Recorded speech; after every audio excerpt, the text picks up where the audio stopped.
Ladies and gentlemen, it's my distinct pleasure to welcome Senator Tom Cotton to the show. How are you doing today, Senator?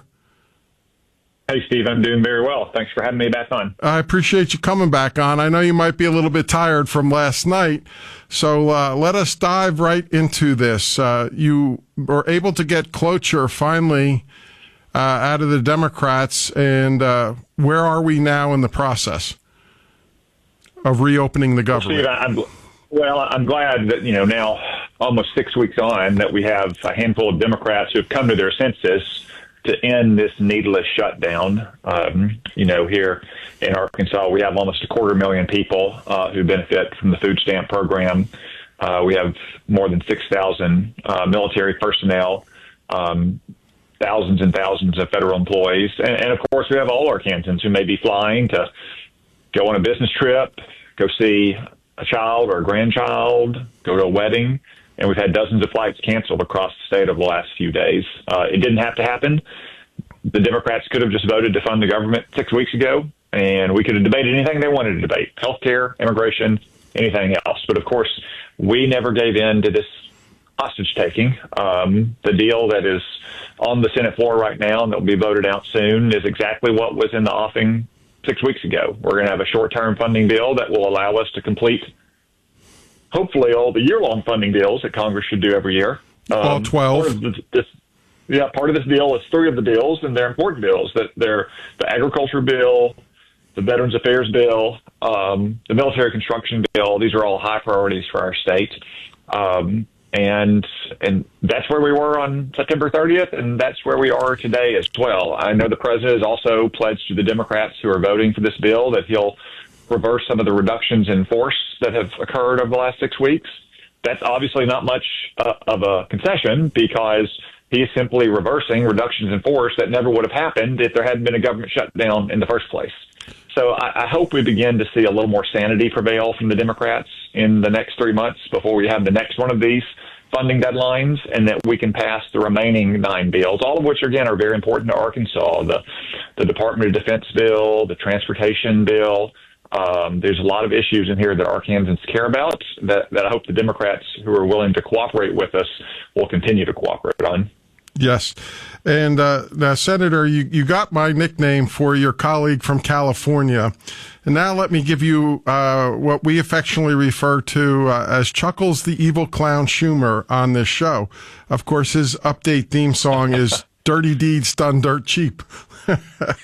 So I want to read you a quote. Of course, we all know this is about subsidies, but I've done some homework about this. Prior to COVID, after Obamacare, or the Unaffordable Care Act, was passed by the Democrats with zero Republican support, they started giving the healthcare insurance companies about $500 billion in taxpayer subsidies. Now, after the Build Back broke and the American Rescue Plan were passed, those subsidies increased between $300 to $450 billion. So actually almost $1 trillion in taxpayer subsidies. And we still have people being denied health care by the insurance companies, yet their stocks most of them are up almost 1,000%, and everything else. And this is Chuckles the Evil Clown Schumer's quote. And I quote, "They showed that they are against," meaning, of course, the Republican Party, "any health care reform." And then his other big quote was on why he's so vehemently against these Democrats that went with the Republicans. And I quote again, "This health care crisis is so severe, so urgent, so devastating for families back home that I cannot, in good faith, support this CR that fails to address this healthcare crisis," unquote. This is their doing. They created this crisis. $1 trillion is half of the $2 trillion that the government borrows each year beyond what it takes in tax revenue. I think this is the perfect opportunity for the Republicans to say, "You're absolutely right, Chuckles," and read these quotes and say, "We're going to repeal Obamacare, and that's broken, and start completely from scratch to fix it." Your thoughts? Yeah, Steve, so first off, let's be perfectly clear why we're in this bind. It's not because Chuck Schumer wanted to extend the Biden Obamacare COVID bonuses. It's because Chuck Schumer is scared of his own radical left wing and some of his Democratic senators who hate Donald Trump and who frankly hate the people who voted for Donald Trump, people like us in Arkansas. And for Chuck Schumer, the Biden Obamacare COVID bonuses was largely a pretext. But even if you take Chuck Schumer's statements at face value on health care, he's right. Health insurance in America is too expensive. The reason it's too expensive is not because these Biden Obamacare COVID bonuses are expiring. It's because Obamacare made it too expensive. Going back 14 years now, insurance premiums have continued to increase since Obamacare came into law. And just over the last few years, as the Democrats threw hundreds of billions of dollars at insurance companies, not at individuals and families, but at insurance companies, guess what they've done? They've increased the price of insurance. And all of that is done without any safeguards against fraud, and therefore you have a massive amount of fraud in these Obamacare bonus programs without regard to costs $350 billion to do this just over the next 10 years. Going to high-income families, I mean, in Arkansas, many families making over $125,000 a year are getting these bonus payments. So it's not Republicans who have made health insurance too expensive in America, because no Republican voted for Obamacare, no Republican voted for these COVID bonuses. It's Democrats and Obamacare. And the way to fix that is to fix our health care in America, not to simply continue to throw hundreds of billions of dollars after a broken Obamacare system. Yes, and Senator, we all know that, Senator Comrade Bolshevik Bernie Sanders was out there lying all over the news this morning. But here's what I did, Senator. I pulled the health care contributions from 1990 when Obamacare passed through now. And none other than Comrade Bernie is at the top of the list at $23,193,451 is what he has received from the health insurance and pharmaceutical industries. Then I moved down. The next highest recipient, and he's only been in the Senate a lot shorter than Sanders, would be Senator Raphael Warnock at $14,726,875. And I can't call her Pocahontas like the president does, because Pocahontas was a virtuous person. So I call her Sitting Bull Sugar. Elizabeth Warren is number 3. Senator Bozeman found that funny too last week. He laughed. he definitely liked Chuckles the Evil Clown Schumer too. I told him, if you want to call him that on the Senate floor, be my guest to borrow it, Senator. But anyway, Sitting Bull Sugar is number 3 at $10,477,000. And 68% of all this money from the insurance companies goes to your colleagues on the other side of the aisle. And that's very telling that they're voting, as you put it, for the COVID bonuses and everything else. At the same time, Americans are paying higher premiums and getting less health care coverage from the insurance companies. So definitely needs to be fixed. And the one other thing that I would have to say, Senator Fetterman and Senator King, I forget the third Democrat or caucus, I know King is an independent that caucuses with the Democrats, but I have to be honest with you. I think it was Senator Shaheen was the third Democrat that was voting for cloture this whole time. But Hassan didn't surprise me as much, and Rosen, and then of course Cortez Masto from Nevada. But I have to tell you, Tim Kaine and Dick Durbin voting for cloture on this, that one caught me completely by surprise. I did not think that they would be one of the 8.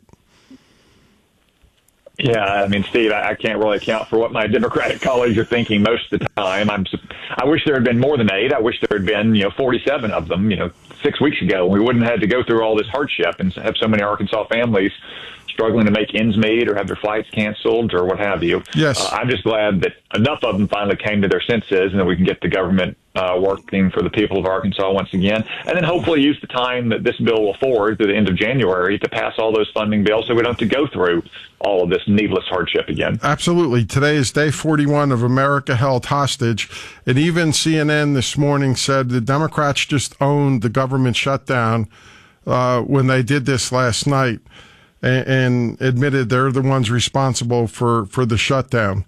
And that's so true. And some of the media, the fake news media, has been a little bit honest about this. Of course, the other ones are still blaming conservatives and Republicans and MAGA.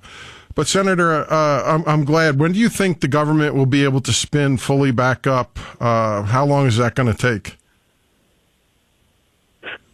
Well, it's really right now, Steve, in the hands of Democratic senators. There's a lot of procedural steps that the Senate has to take to pass a bill, but it's very common for us to skip over those steps if all senators agree. So we're hopeful that just in the next few hours, we'll be able to condense all of those down to just a few votes this afternoon and cast those votes and send this bill over to the House. And I know Speaker Johnson has already told his members to start making their way back to Washington.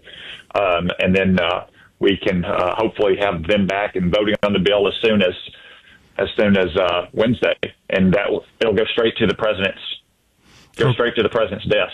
Perfect. And Senator, I know that you've got to get to these votes. So in closing, I have one more question that I think is very relevant. As me as a retired soldier, and you also honorably served, as well as both our fathers.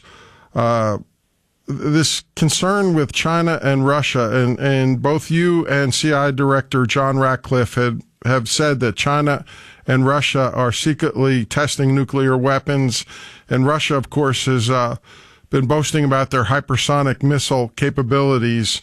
And President Trump has come out and said, well, then the United States is going to have to test and modernize too. And both of you gentlemen backed the president. Any thoughts on this and where this might be headed? Well, Steve, as is usually the case, President Trump asserts something.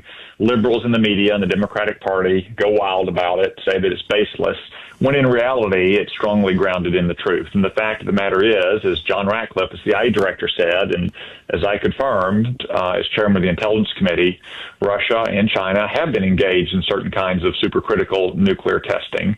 And we would be foolish to unilaterally disarm ourselves. There are sound reasons that our nuclear scientists and engineers need to engage in certain kind of testing. And we're not talking about giant mushroom clouds in the desert or out in the Pacific Island. We're talking about minor yield producing tests in underground facilities that are safe and contained, but will make sure that our current existing weapons, which go back decades, are still fully functional, and to test new weapons designed to counteract some of what you mentioned, like with hypersonic weapons or some of Russia's new nuclear weapons as well. So as usual, this is just liberals saying that President Trump is once again asserting baseless things. In reality, they're unfortunately based in fact, because Russia and China are modernizing their nuclear arsenal at a very rapid pace.